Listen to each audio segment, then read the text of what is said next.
year too, this one. I know you'll definitely fish all through that. But like I said, there's yellow marine park there, yellow marine park, but in the middle, you can fish. So all marine park here, marine park all here. Right, and we out.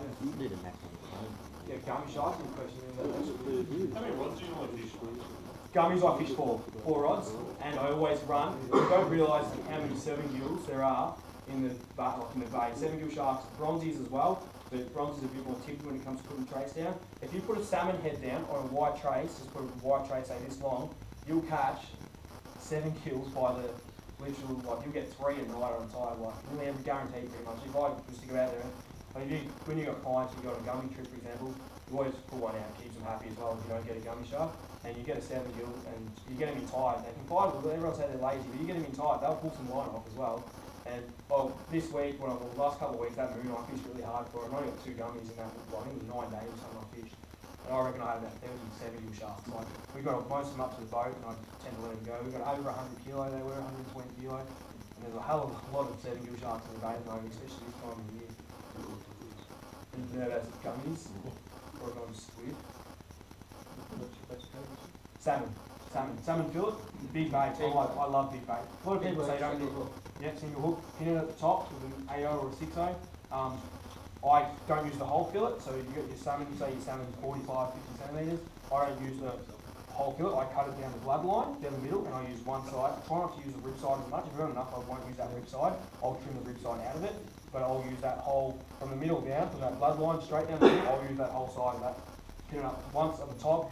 So your bait's like that long, just at the top, right at the top pin it so it can't come off and throw it out. Where's a good place to try to get the salmon? Blair, that's South Channel Fort, you know South Channel Fort out there? I don't know how to go backwards. Back arrow. Back arrow? Oh, it does. We can find it on the map. South Channel Fort, yeah? Oh, yeah. South Channel Fort, you trawl around there, as long as there's tide going, you find salmon. I'm having this year trouble finding the salmon this year. I went offshore 2 days ago and I got a heap of salmon and pike offshore, so I went offshore the other day and got a heap of pike and salmon put it in the freezer because I seriously cannot catch fresh bait. I go out there, I might get them one day, and the next day I won't get them. But I hate using frozen bait, but I had to use it because we cannot find them during the day. Last year, off Blair Gowrie Wall, you know where the wall is at Blair Gowrie, you trawl along that wall up and down, as long as the tide's moving, either, you'll generally get salmon. This year. It's been hard, so. And obviously in summer when you go up there, they bust it up. So it's a lot easier to find. When you hook the salmon fillet, do you have a preference, skin side or flesh? So I always go from the flesh into the skin, but when you put it on, you always want to make sure you watch out. Don't make, when you scale the fish first, scale it first. The reason being, I don't scale it first, but I'll tell you to scale it first. The reason being, you put that hook on, you'll notice a scale always ends up on the end of the end of the hook. So make sure you either scale it first or keep an eye out for that. Not that it affects the way the fish bite, it affects the way that your hook goes on and it'll stop the hook from going into its mouth. And that's a big mistake people make as well, like they'll hook the fish and it'll come off for that reason. I think it started sort of end of May, it's good, and then June's usually good too, but like I said this year, summer's good for them, but I don't like fishing summer as much, obviously because you're doing all your guides and your char and whatever you're doing, but I don't get a lot of chances, so I probably fish May, when that water just starts to change degree, when the gummies are coming out of the bay, that's what I like May. End of May is definitely the best, but you'll get them all summer too, just as good as May, but I don't fish them a hell of a lot because of boat traffic and that sort of stuff. What's the best time? I like nights, I like going into dark going into morning early, and I don't fish them too much during the day. You do get them during the day as well, definitely get them during the day. I like all the time night, yeah, going into dark or vice versa. Alright, squid, calamari. We get some big squid coming into Queensland, sort of up around that 4 or 5 kilos, so real big ones coming up, and you'll get them September, you'll start getting a lot of them, and October's good, November's good too. They're already getting them at the moment. You want to, sorry, because you get you find your squid don't hold on the weedy and reefy areas. For the same sort of reason, it protects them, so they can camouflage into it all, and they can also use the whole thing for like bait. Just a complete resource for them is weed. So they'll protect themselves, they'll drop their eggs on them, and they'll also feed all around those weed beds. And they won't be there if there's no food there, so there's whiting there. They tend to like the smaller fish, but as you know, if you put a whiting on bait, you'll get squid from this big to that big, like they'll tend to eat. So they'll have a crack at anything. The squid will.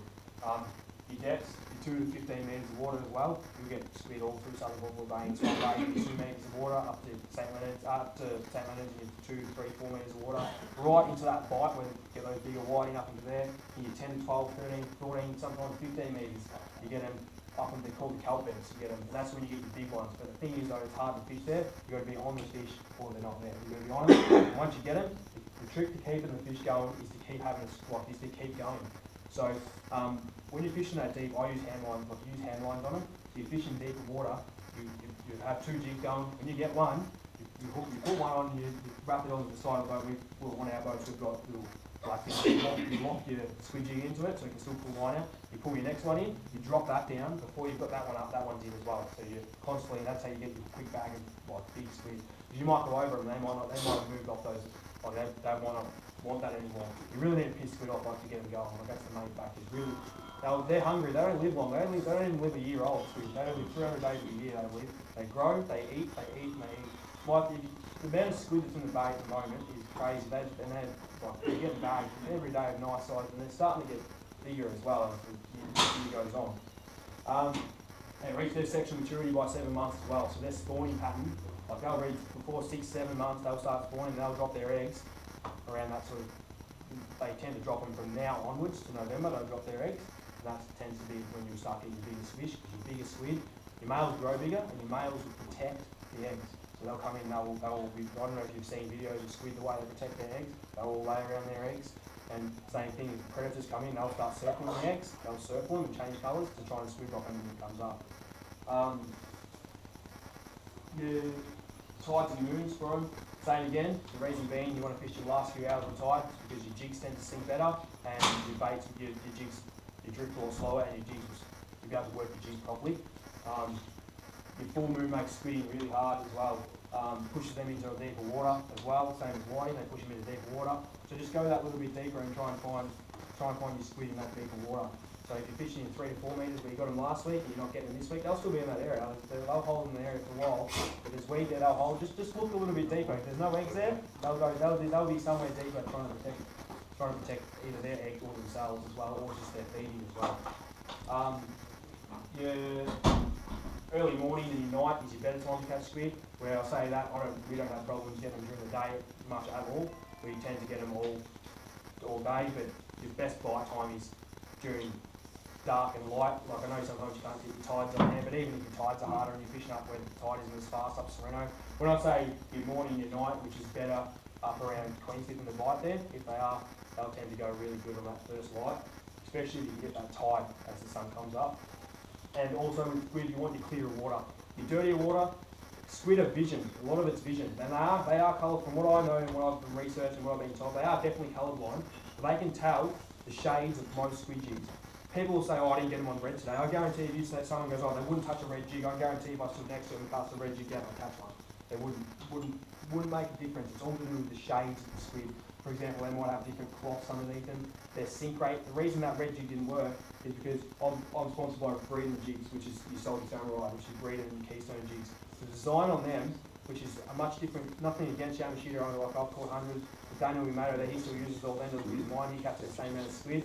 But the reason being is they have different bellies on the squid jig. So, the reason they dart differently. So the shape of their head skinnier on some of the jigs, and you can like I wish show you on something. But like my theory is you'll catch squid as long as your jig is falling or holding. You'll catch squid no matter what. If you're casting out with a 3.5 in 3 metres of water with no tide, you're gonna hit the bottom. It's not going to sink slow. So with the breeding and the keystone jigs, what I use, I'll use a 3.5 jig still, and it's the way it's shaped, and their belly on it and the head's rounder on it, so it won't sink as fast. A 3.5 jig will sink that slow. You'll be so shocked by it, it'll sink. It'll just drop nicely. Where if I change it to a different type of one, which has a more of a pointy head with a smaller belly, that'll die quicker, which is in your tide. Also, it ups the size of the sinker heads on them too. So if I'm fishing in 12 metres of water, where like I said, these locals, Queenscliff guys, when they fish with their hand lines, and they'll run an 8-ounce sinker on their hand lines. So they'll run an 8-ounce sinker, and then they'll have their squid jig behind it. I just rock up with a 4-0 jig, and the design of the jig, the head's so thin, I can do exactly what I did except on a rod. And I can work that jig, and I know that it's in that lower. The squid will take it, like they'll come up and eat it, but that lower quarter of the water is that best place to have it. I know that with the jig I can cast into the tide, and I know if the tide's hammering around Queenscliff there, that I can keep that jig with the same person that's got an 8-ounce sinker stand there with the hand line. I'd rather catch them on rods, that's just me. I'd rather catch them on rods. When you go out to that 15 metres of water, it starts to get a bit harder because the tide's moving. That's when the hand lines are easier. But I've just got sponsored by these guys in this last 6 months, 8 months, and they're like before last year. I haven't used it a hell of a lot in that deep water yet, but I've been using them like on the thing just a bit heavy. I've just tried them all. I've got 60 of them they gave me, and I've been using them all, like just playing with them. How good they were, like how good like the design of them. They work with their heads. Like you'll be shocked. I think I'm talking crap at all, but the way they swim is a massive difference to what like Yamashita 3. So you just say if you're going to squid tomorrow, the tide's up. You go, oh no, jig won't get down here 4 grammer or 3.5 or whatnot. I'll still be using that 3.5 just with a different type of shaped head in that same area. And like I said, it's not to do with the colours of the jig. Obviously, if it's a brighter day, you can use that lighter colour, so your whites, your lighter colour, your yellows and stuff, you can use that. That's nothing to do with the colour, like it's the colour, it's the shade of colour, because their eyesight is a coloured base, it's to do with shades. So if you're getting them on a red jig, you've got a red jig and I've got a green jig and I'm catching them on a green jig, don't think because you've got a red one is different. Just put that shade, the shade of it in, which is your foil underneath as well of the jig. You have your red foils and your gold foils and stuff. That creates the shade and the flicker through the shades. To do with your shades. So the slow sinking jig is better than the fast sinking. yes, slow sink. You need it to go down, so you can't have it just sitting at the top of the water just looking at you. You need it to go down. You need to be able to work it up, and then it kicks up, and then it drops down at a steady, nice pace. You don't want it to go. You don't want to pull it up, and all of a sudden it's just sitting in the tide like the same depth, drifting with you. You want to be able to make it drop. The slower it drops, as long as it's dropping, the slower it drops, the more chance of getting fish. The more chance of, like the squid won't eat it when it's coming up. They won't chase the squid and grab it as it's coming up. They'll eat it as they jig it, they'll chase it, and then as it drops, that's when you watch. As the squid jig drops, that's when the squid will grab it. So they won't come up. If you're moving the jig, they won't grab it while you're trawling the lure like a salmon or anything like that. As it drops, that's when they'll grab it. Also with squid, a lot of people, when they hook them, you'll notice when I hook a squid, 80% of the time when I hook them, it's always in the top of their head, not in the tentacles. It's always in this sort of part, up. You see where the jiggies? Actually, you didn't even mean that. See where the jiggies, how it's in that top part of the head? You'll notice that's even a bit lower. You'll hook them in that top part, the reason being because you want to strike, they pull it in, and when they grab it, I let them grab it, and then I strike. A lot of people just let them grab it, you grab them in the tentacles, you'll lose them. You hook them up there, you won't lose them, never really ever. You'll pull. But sometimes the odd time you pull a tentacle off, not often. But that's where you want to hook them in the top of their head.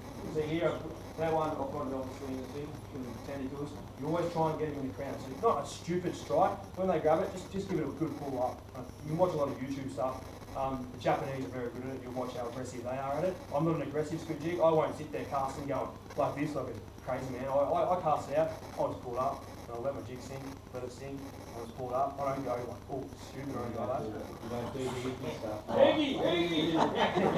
I get too tight. Yeah, that's right. I just throw it out. Yeah, as long as it's sinking at a steady rate, you'll get fish. There's that many different types of deep fish. One to do this. Exactly. Yeah. What's your favourite? See that jig right there? There's one I use. I don't know if you've seen me. I've got it on Facebook. I don't know if you use. You have a look at it. Zoom in. I've used this for the last 3 months straight. I've played around with the other ones a few months back. I haven't taken this off my rod. It's still on there. It's not that yellow. It's yellow. I think it's yellow at the back and green at the front. Vice versa. Yeah, I don't know. I call it the Aussie jig. I don't know. And the one that was on the post the other night from Johnny, the yellow or the orange? Oh, I'm not sure which one he posted. There's one there with an orange and a yellow. He might have posted, I'm not too sure. This one here, I haven't changed the jig once, and I've been using it and it's been catching fish. That's why I don't have a big believer in colours. I more believe in the way the sink rate is. It's massive sink rate. Sink rate, let it sink. And So what's your favourite sink rate? you've got your free fall and your fast fall. That's how I use it. I just use the free fall. If I'm fishing up where I'm getting all these squid and St. Leonards and all that, I use free fall. When I go into the tide, then you start playing with your very fast, very, very fast. You start playing with those. This one here, that one there, I don't know, that's more of an aggressive jig.